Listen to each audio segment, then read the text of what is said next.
Thank you. Welcome to the webinar. We're going to have some fun today. This webinar is titled Corporate Risk Management Basics, and it's the first in the 2026 Financial Poise National Law Review webinar series called Corporate Risk Management.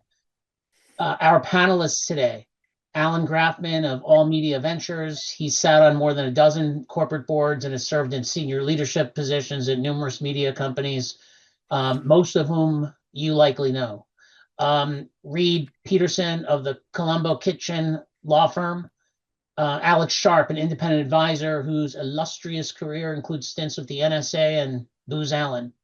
My name is Earl. No, my name is Jonathan Friedland, and I'm just a country lawyer based in Chicago. You can read our bios on starting on slides 55. You can see I'm displaying 54. What follows are 4 slides with each of our short bios. If you want more information about us, just look at us there, and we're always happy to hear from you.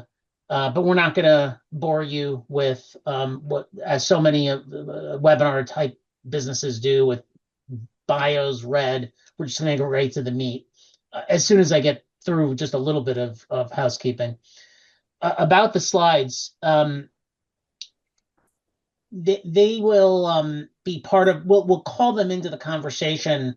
What I'll do is I'll call your attention to slides that are relevant. If there are slides that are relevant to the piece of the conversation we're having. Not every slide is going to be mentioned.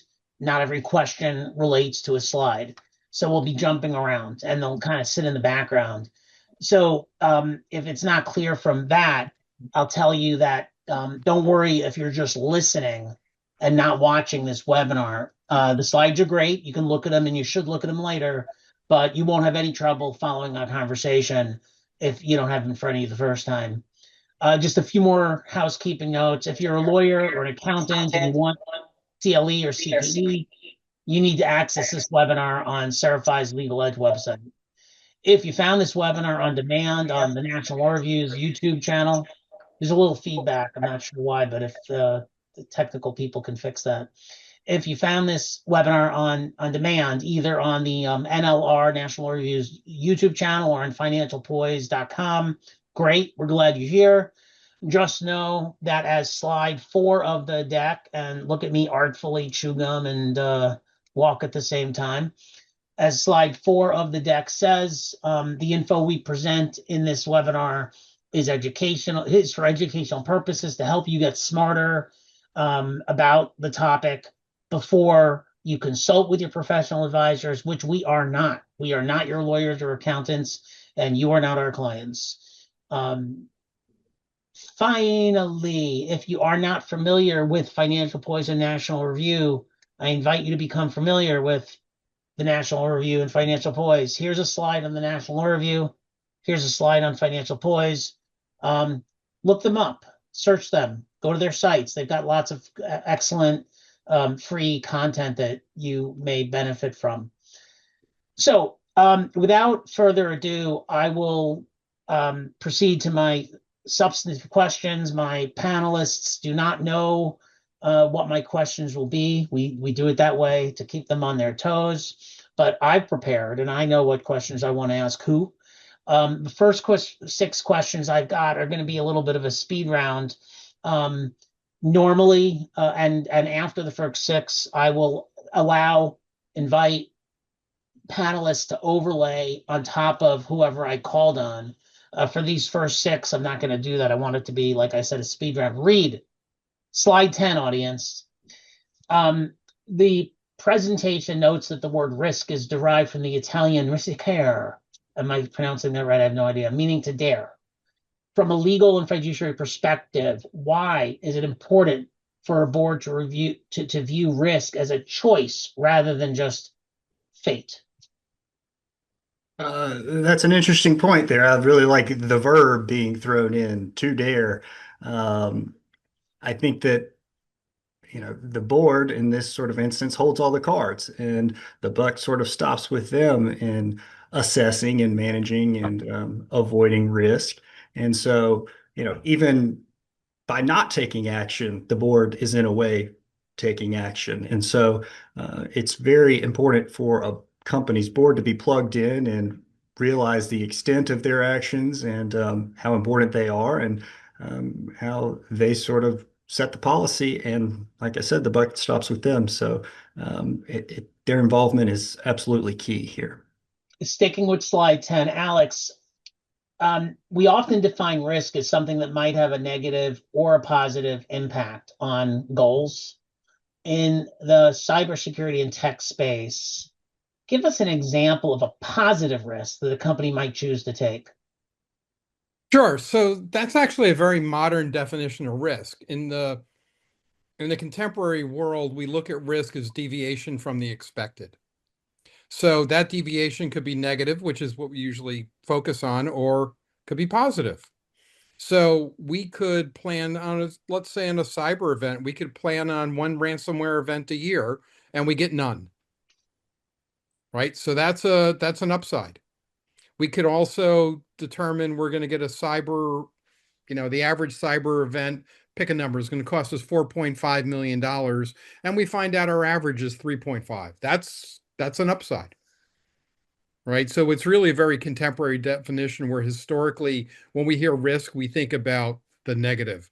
But in today's risk world, it's really about deviation from the expected.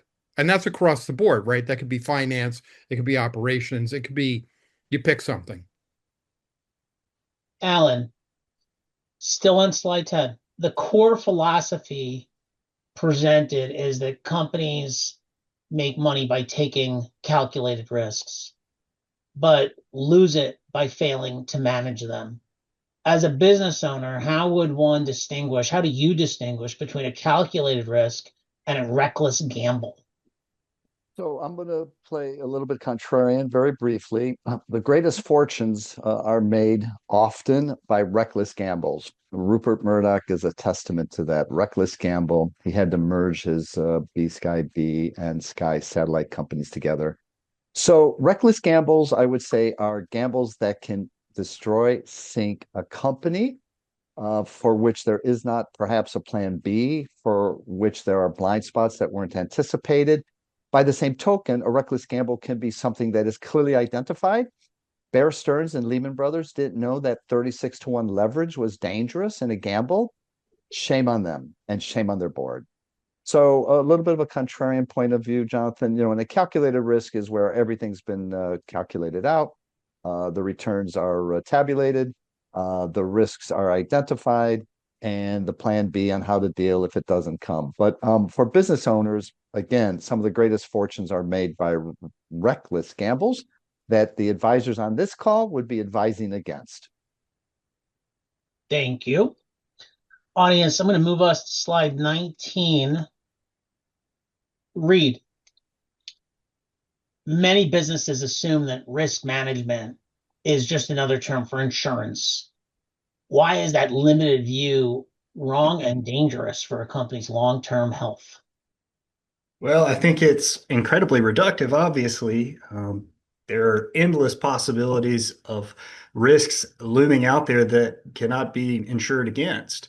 You've got all sorts of regulatory issues, internal policy issues, and employment issues. I mean, just these things that come right to the top of my head is what I see from my day-to-day issues that clients bring to my desk. And so insurance may be a tool in the toolbox of a board or an entity to protect itself, but that looking at risk management as being interchangeable with the word insurance is just incredibly reductive and really exposes entities to, at the end of the day, litigation is my, sort of forte or, what I work to prevent. And so that's where I see things headed if you look at it just in that light. Thank you. This next question certainly implicates slide 19. It also will touch on slide 20 and 41, which I'll turn to in a moment as Alex is regaling us with his answer to this question. You ready to regale? how Fire can away.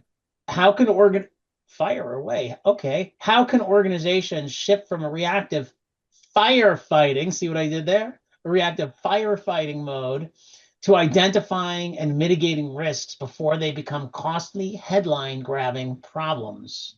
Oh, I love the maturity question. So it's really a set of deliberate actions over time. It's, it's one of those things that you basically do every day because with any new situation, we're still trying to figure it out, right? And we usually end up by playing a game of whack-a-mole. I don't know how many of you spend time with that game on the street where you got to hit these things down. It's kind of childish, but a hell of a lot of fun. And it's great stress reliever. And we all start in that mode. And over time, you start becoming less reactive and more proactive, right? You start thinking further and further ahead and you get to be strategic. So part of it is, let's face it, most people start looking at um, lagging indicators, right? You find out about things that happened 6, 9, 12 months ago, like revenue. Revenue is a fantastic indicator, lagging indicator, because it tells you what happened, right? Then you have coincident indicators, things that are happening today, and you start looking further and further ahead, and you start looking for ways to get in front of things.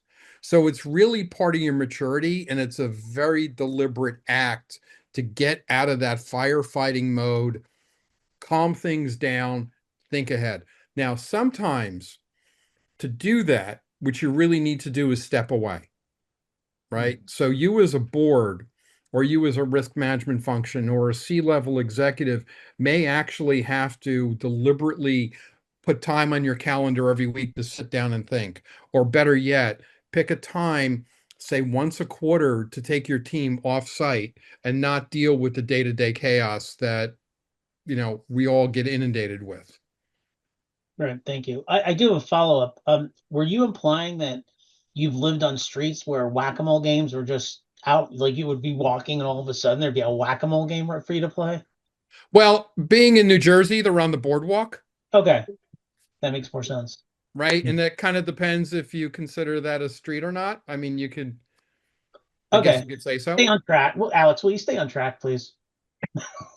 Sorry. I I will if you do. The next question will, for slide 47 will have some relevance to my next question, which is for Alan. Alan, things move fast today. It's fastly, quickly evolving world.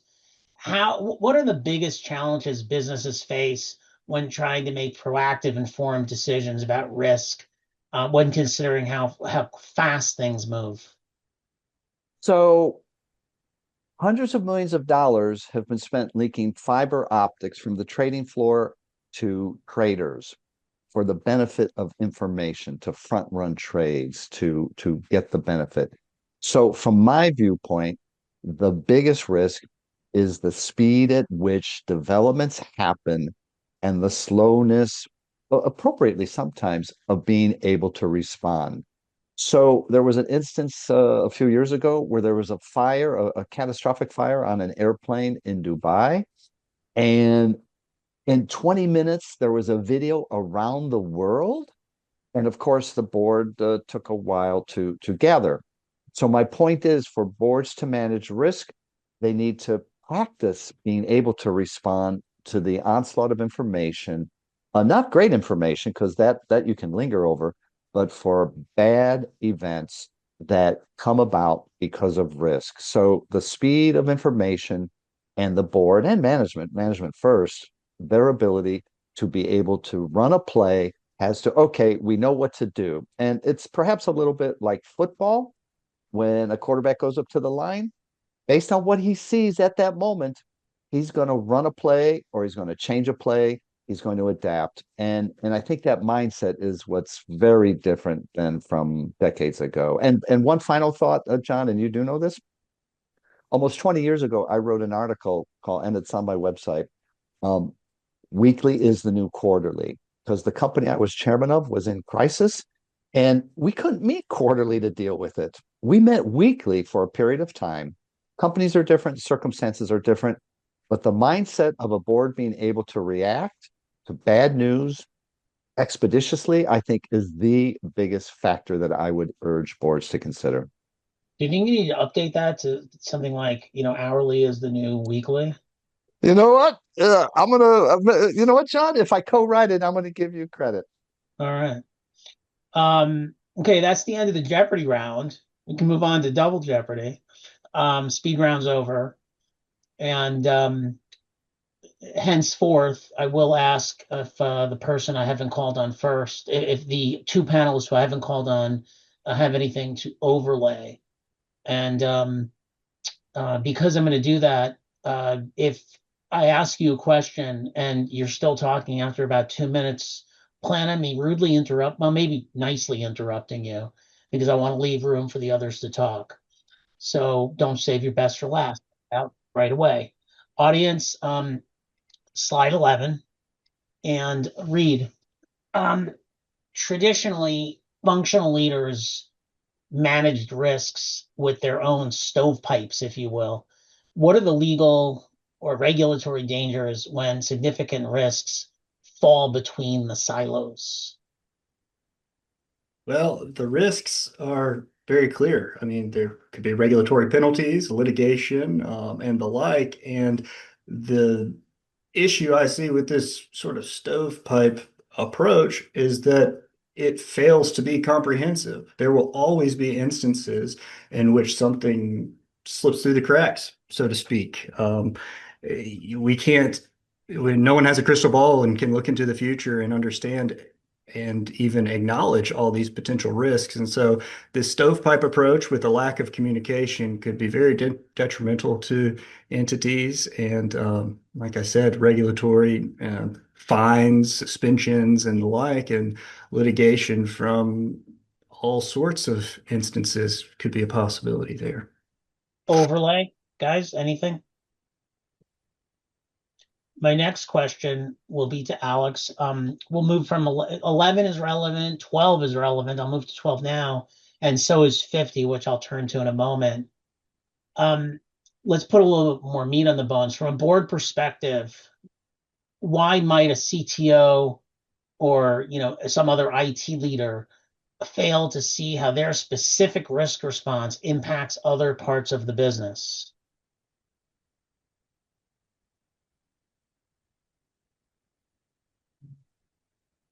You're muted, Alex.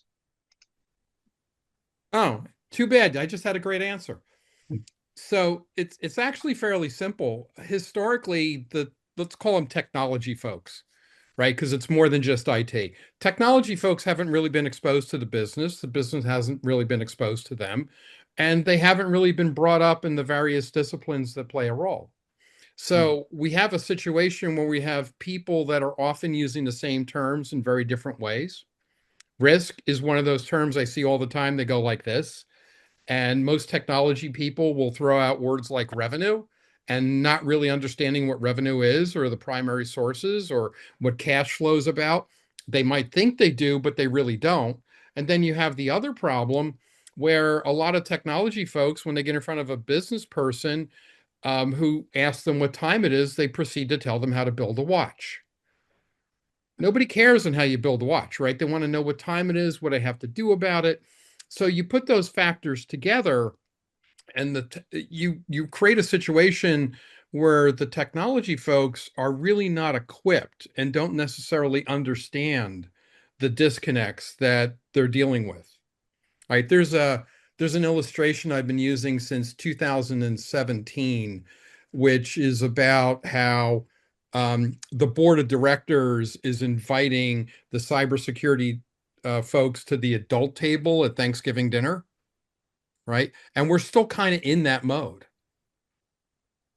Uh, One of the easiest ways around this is to take some time with the technology folks and start educating them on basic aspects of the business, basic financial reporting and terminology and all that, and have them spend time with your chief risk officer to understand enterprise risk management and some of the terms that go on with it. How things are categorized, how things are measured, what are the dials you turn, what are the regulatory and legislative obligations that needs to be dealt with. A lot of it really comes down to just exposure and education. Thanks. Guys, any overlay? I already called out, by the way, and I'm displaying slide 50, and this is a good example. There's many good examples of this, I love it. where if you are only listening, you really should come back and review the deck again. And if you have the ability to listen and look at the same time, you'll see how they relate. Again, before I move on, does anyone want to overlay onto what Alex had to say? Okay. For this next question, which will come to Alan, slides 11 and 12 again are relevant, as is slide 15. Since I've already displayed 11 and 12, I will display slide 15. As I ask Alan the question, pardon me, and it's really sort of just another example of what we've been talking about. When functional leaders, like say a treasurer or COO, only own their specific domains, how does that lack of perspective impact the company's overall strategic objectives? So let me try to summarize in 3 points. First, team leaders are overwhelmingly compensated on their team objectives, if you will, their siloed objectives.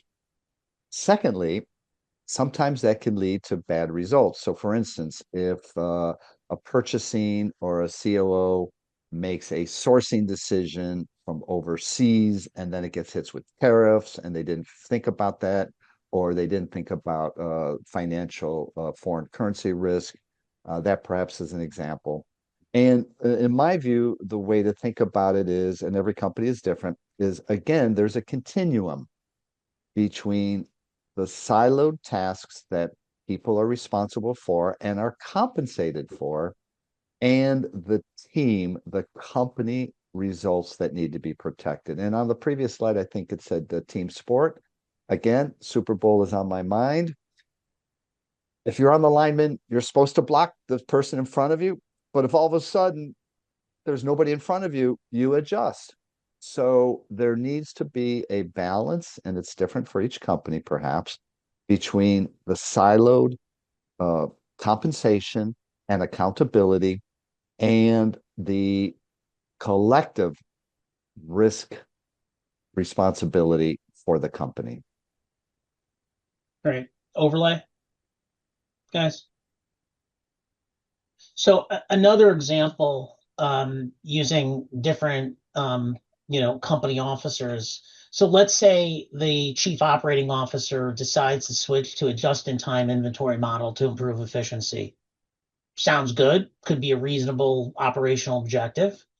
But what if the finance people aren't involved at all, in that they're not present to raise potential issues, like maybe making the company, say, hypersensitive to foreign currency fluctuations, if that's where they get their stuff, or a supplier's insolvency. The point we've been making over these last few questions is that, a company is a holistic system. It's not a collection of parts or fiefdoms.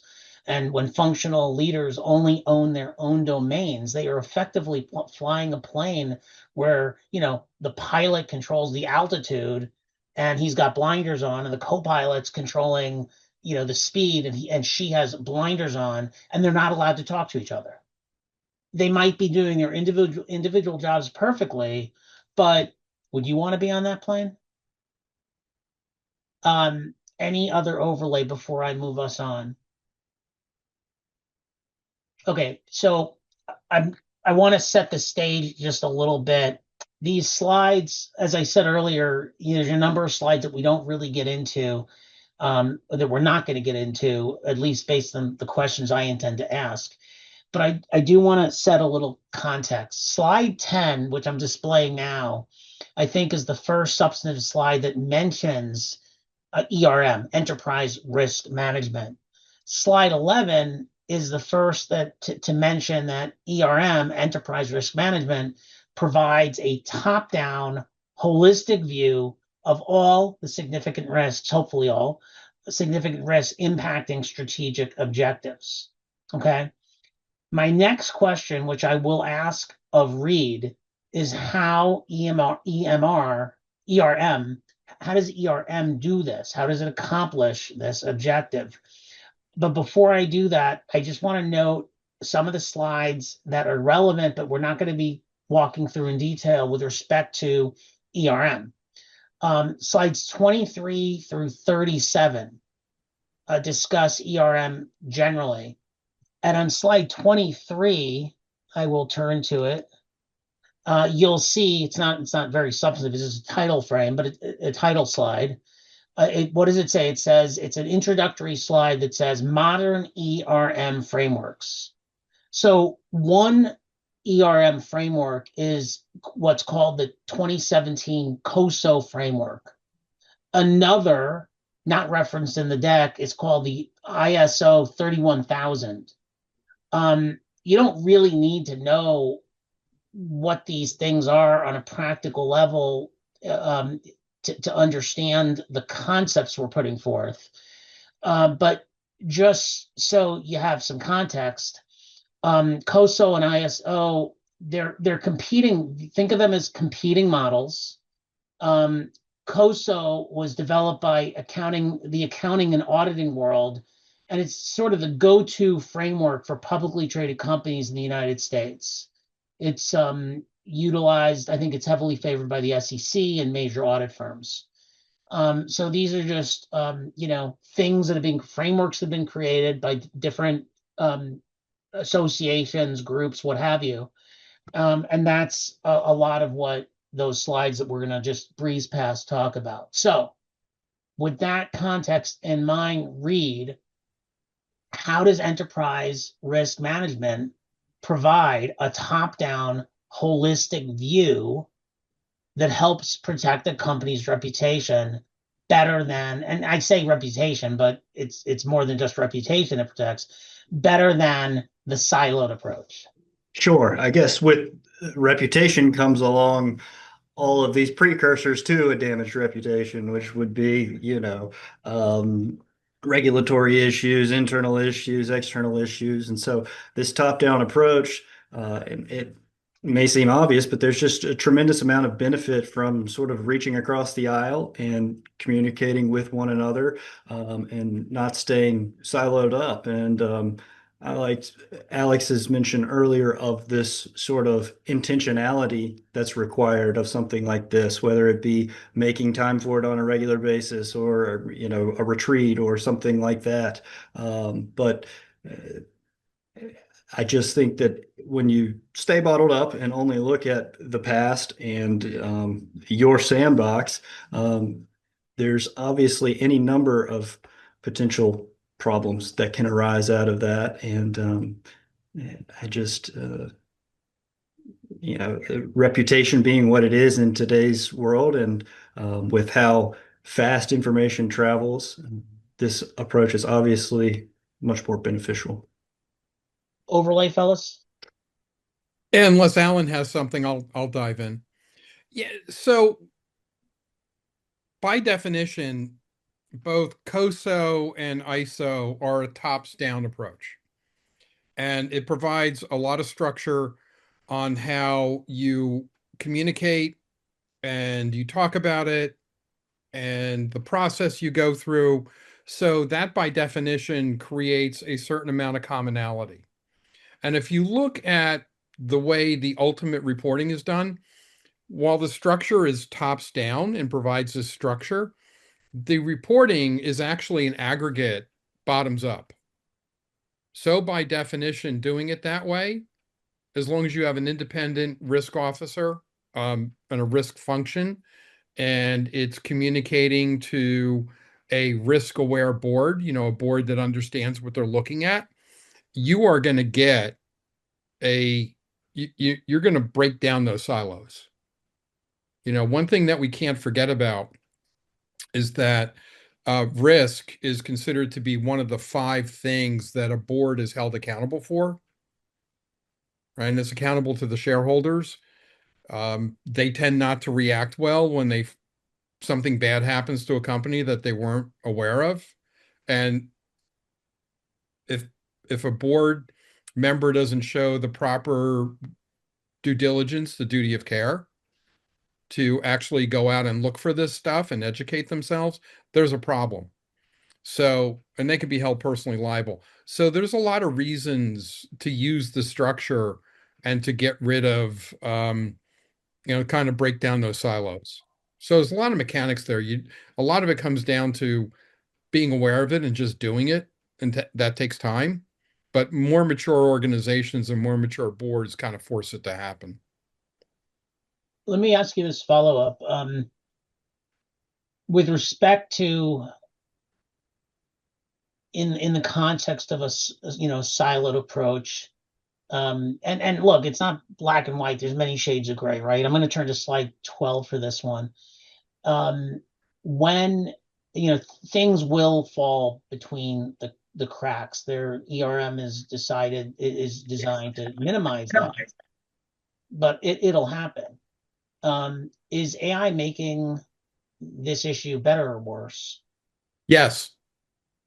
All right. So let's dive into that a bit, right? The idea is not to prevent things from falling through the cracks, because we know they will.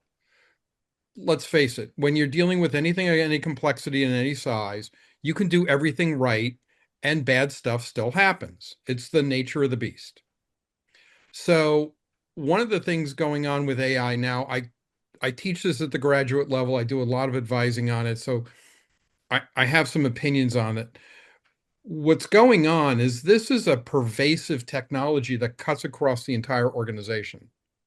And it's one of the few subjects that requires pretty much every dimension of the organization to have their fingers in and to weigh in on, which creates a lot of complexity. It really makes the situation worse, or tougher, I should say. It exacerbates the weaknesses in your existing process, right? Like we're seeing a lot of stuff right now where AI tools are being used for code generation. The vast majority of the problems are it's exacerbating issues within the current practices, the software development lifecycle. Same Define thing. code generation. I'm sorry. What do you mean by code generation, please? Oh, when you use a tool to actually generate the software code for you instead of having a person with hands on the keyboard, right? Okay. Automated generation, sometimes referred to as vibe coding. So it's really exacerbating the situation and forcing all these groups that have never worked together before to collaborate. And it's forcing people who have never dealt with certain topics like privacy and ethics and bias to suddenly become aware of those things, right? So naturally, we're going to get a lot of stuff falling through the cracks. On the upside, um, it's a longer road to hoe, but we're getting there. The power behind these tools is really phenomenal. The challenge is to use them in ways that are really helping to break down those silos.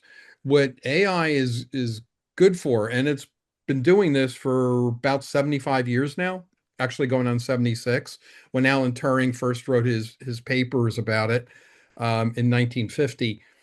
It's really good at finding relationships and insights that weren't previously apparent. It's also really good at automating mundane tasks. Like there's some tools out there that do fantastic AI automation of Excel. I don't know about you, but anything I can do to automate Excel generation and analysis is a win. And we're finding that it's not only finding those issues, so it's helping, but it's also freeing up the human from those mundane tasks so they can do the more strategic activities. All of which over time, when you monitor and you kind of curate it, right, you will foster the breaking down of those silos, and you'll find that less falls between the cracks. And also, you should be able to detect things falling through the cracks faster. So, Thank you. So, Alan, trying to leave AI aside in your response. If siloed responses fail to address interconnected threats, what's the first step a business owner can take to start connecting the dots, connecting the departments within the organization? So I want to differentiate very briefly between a leader or a project manager and responsibility.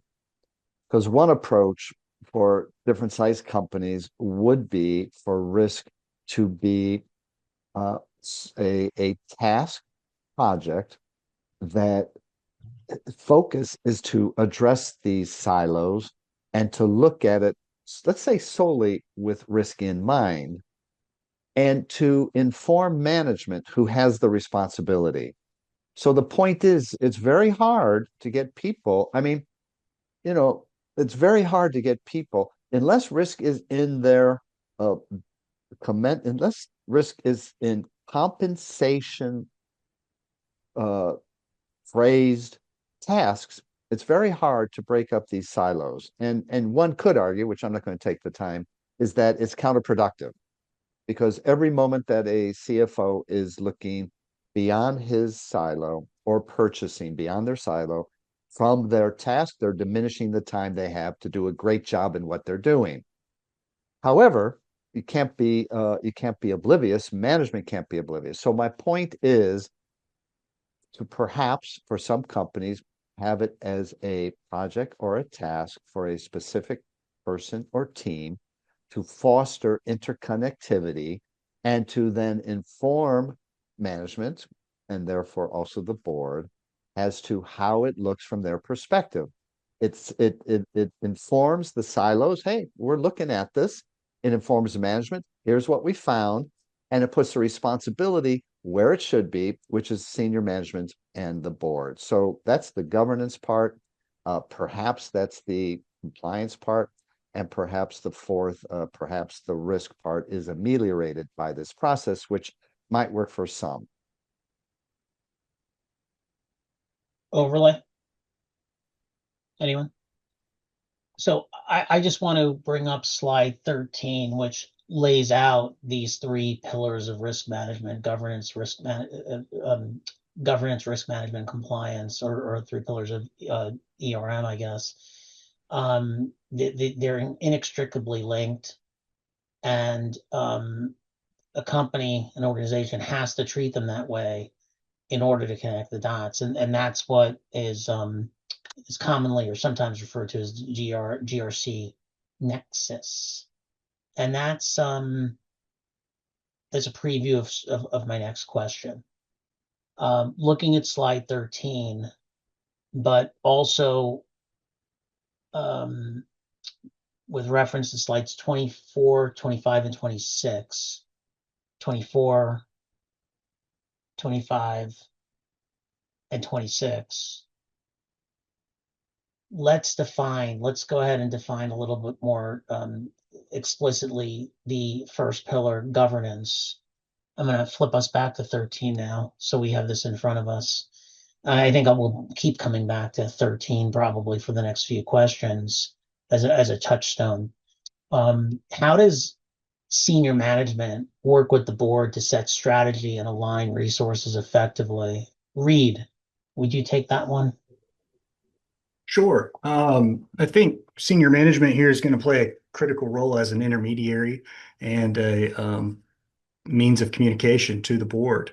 You just think about how a board operates, their level of involvement's obviously going to be just strictly at a high level because they can't get down into the weeds of all these issues that are reported up from the boots on the ground folks up to senior management. And so the communication here is going to be key, and just those reporting mechanisms and internal policies here are incredibly critical and will allow that board to maintain and continue to operate strictly at a high level. Overlay. Hearing none. Alex, let's talk about the second pillar, risk management. How does the board how does the board determine what constitutes an acceptable level of risk for the organization? Slide 13 again is our touchstone, and slide 28 are relevant. All right, cool. So that's usually documented in what's known as a risk appetite statement, right? Which basically says how much risk are you willing to accept? And there really is no set formula for that. There are ways to start looking at the different dimensions, but it really comes down to balancing your strategic objectives with your legislative requirements, your regulatory requirements, your corporate culture, your philosophy, um, and even parts of the organization are different. So let's say you have a large financial institution, the retail bank that people walk into every day and expect to get some cash out.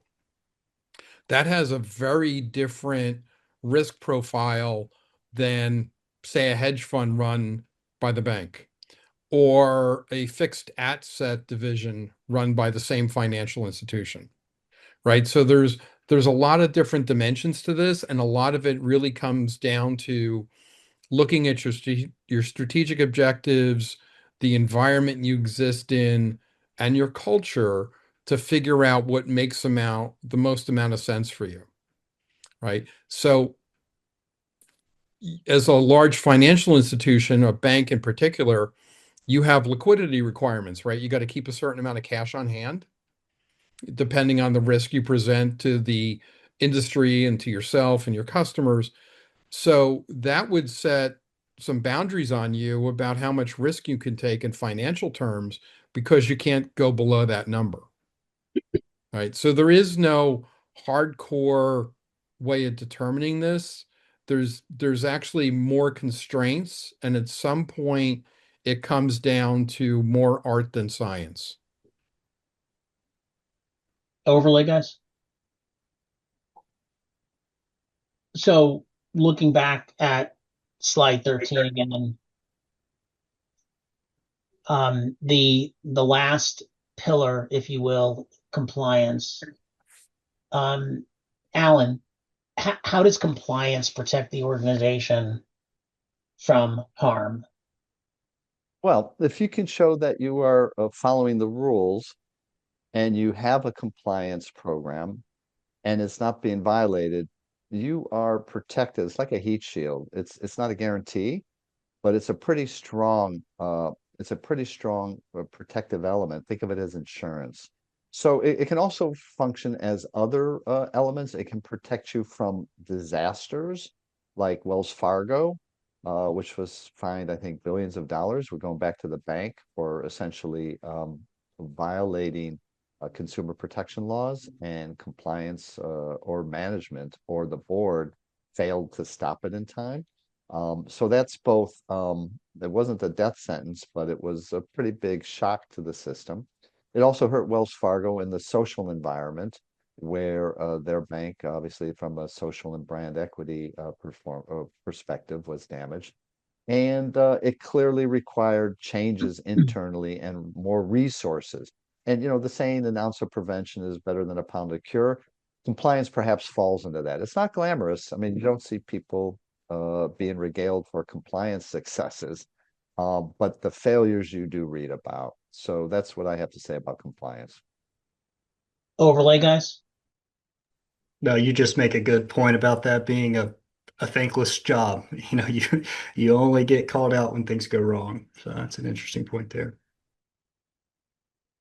So listening to Alan's response, it causes me to think to sort of frame it in this way. Strategy is about playing to win. Compliance is about playing by the rules. And if you don't play by the rules, you could be disqualified from the game entirely, right? If you're a company that you manufacture drugs and you're manufacturing illicit drugs that don't meet minimum standards, and you don't have any compliance to detect that, then you're going to be thrown out of the industry. It could be. Um, and so in addition to that, I guess I think that in the GRC context, compliance, it also, so I guess Alan, you said it, and I guess I just said it, a regulatory death sentence. You're such a bad actor, you're out. Um, and probably a little bit of brand protection.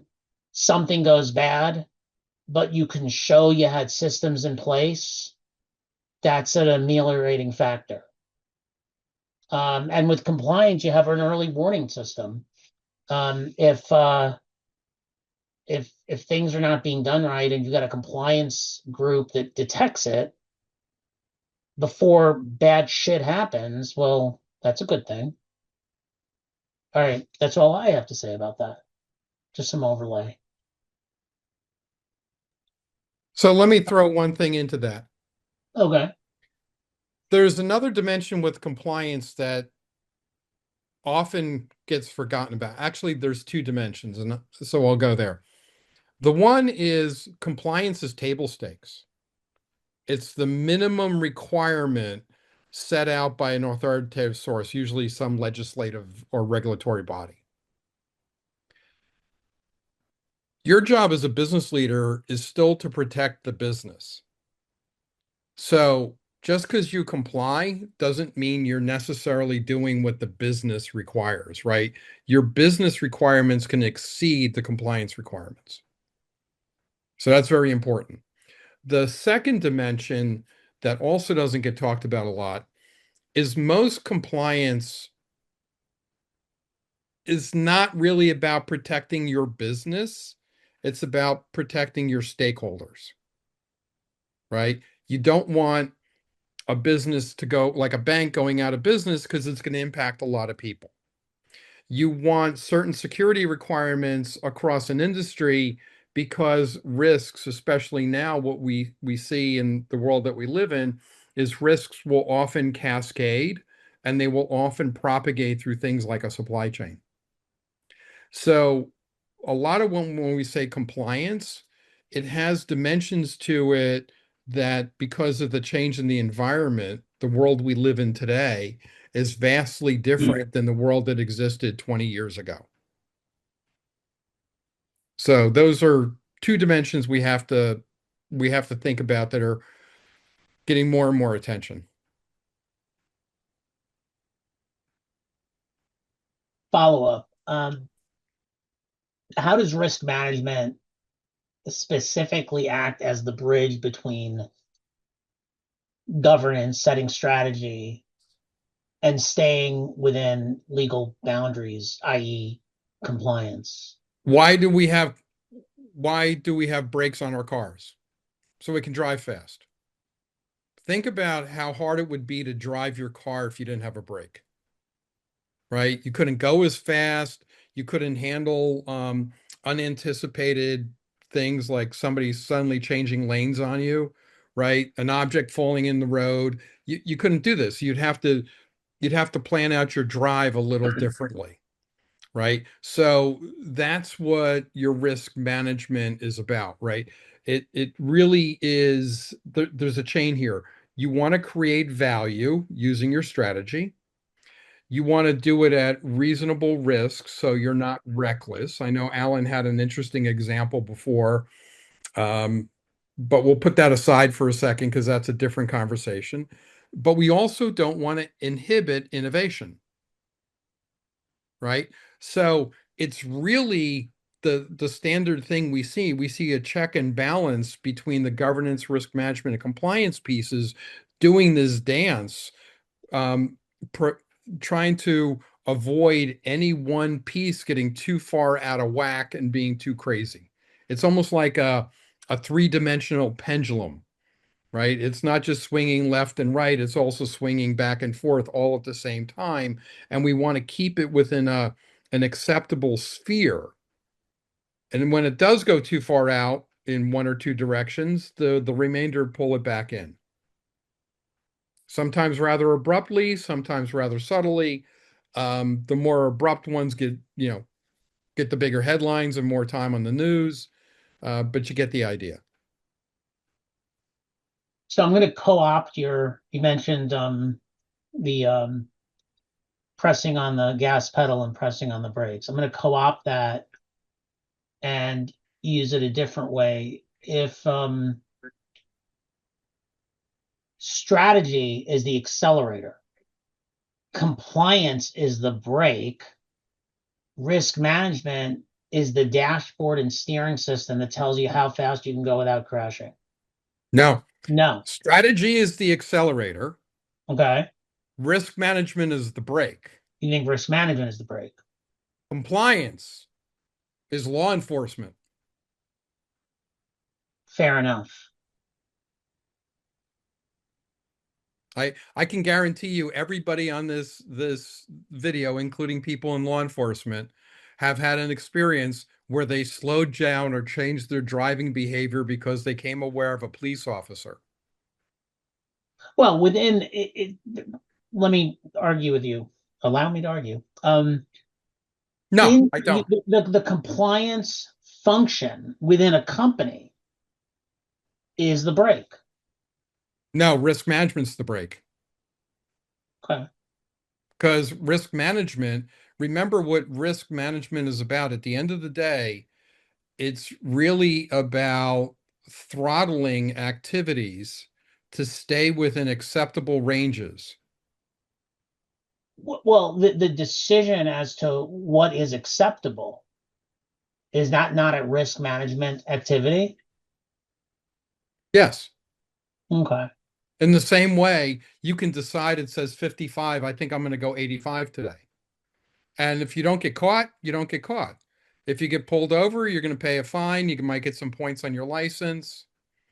Right? That's the compliance thing. All right. I think we're saying basically the same thing with different nomenclature. Could be. Could be. Alan, he made me tired, so I'm going to you. For how does the GRC Nexus help drive principled performance? So you guys covered a lot of ground, and I don't want to repeat it. I'm just going to try to summarize what I heard. If we're talking about the three elements, there, from the board perspective, the board is responsible for strategy, and with execution, that's performance. The management is primarily responsible for risk management, business operations, and that addresses risk. That's in the very title. And good governance, which is executed by management, but ultimately responsible at the board, allows the company to operate in an integrity fashion. And if those three things are all aligned, if there's a good strategy, if there's good risk management, if there's good governance, companies are going to be around for a while. That's what I've got to say, and I'm sticking with it. Overlay?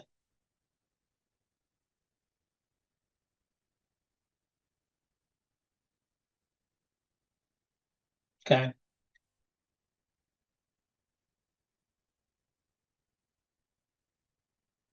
Well, I don't want to move on yet.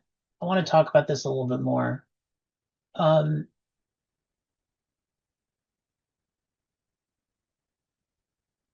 would you guys agree that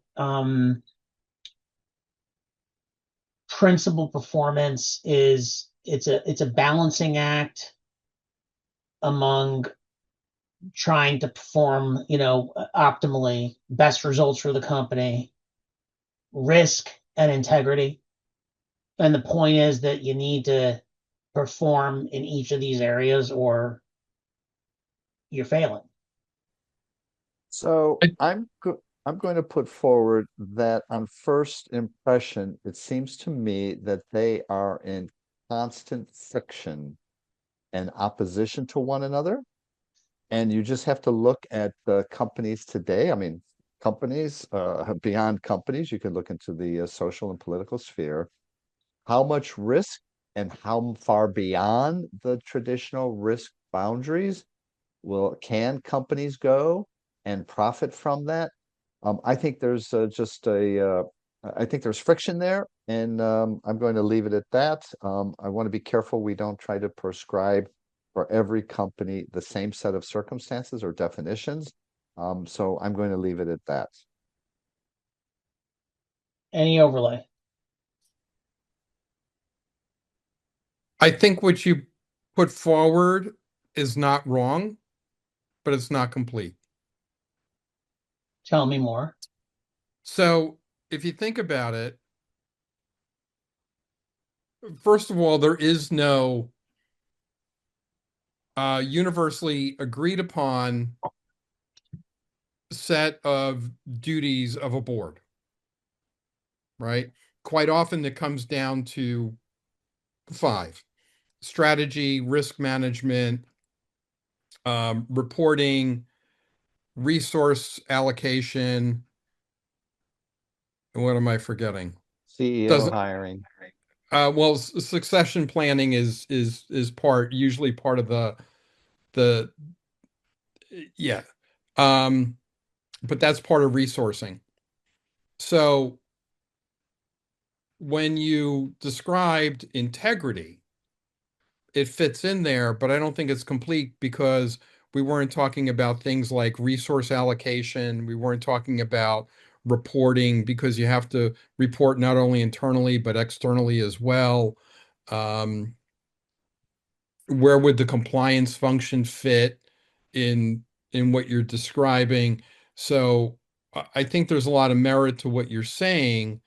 I'm just sitting here today dealing with this extemporaneously. My initial reaction is it's not wrong, but it's not complete.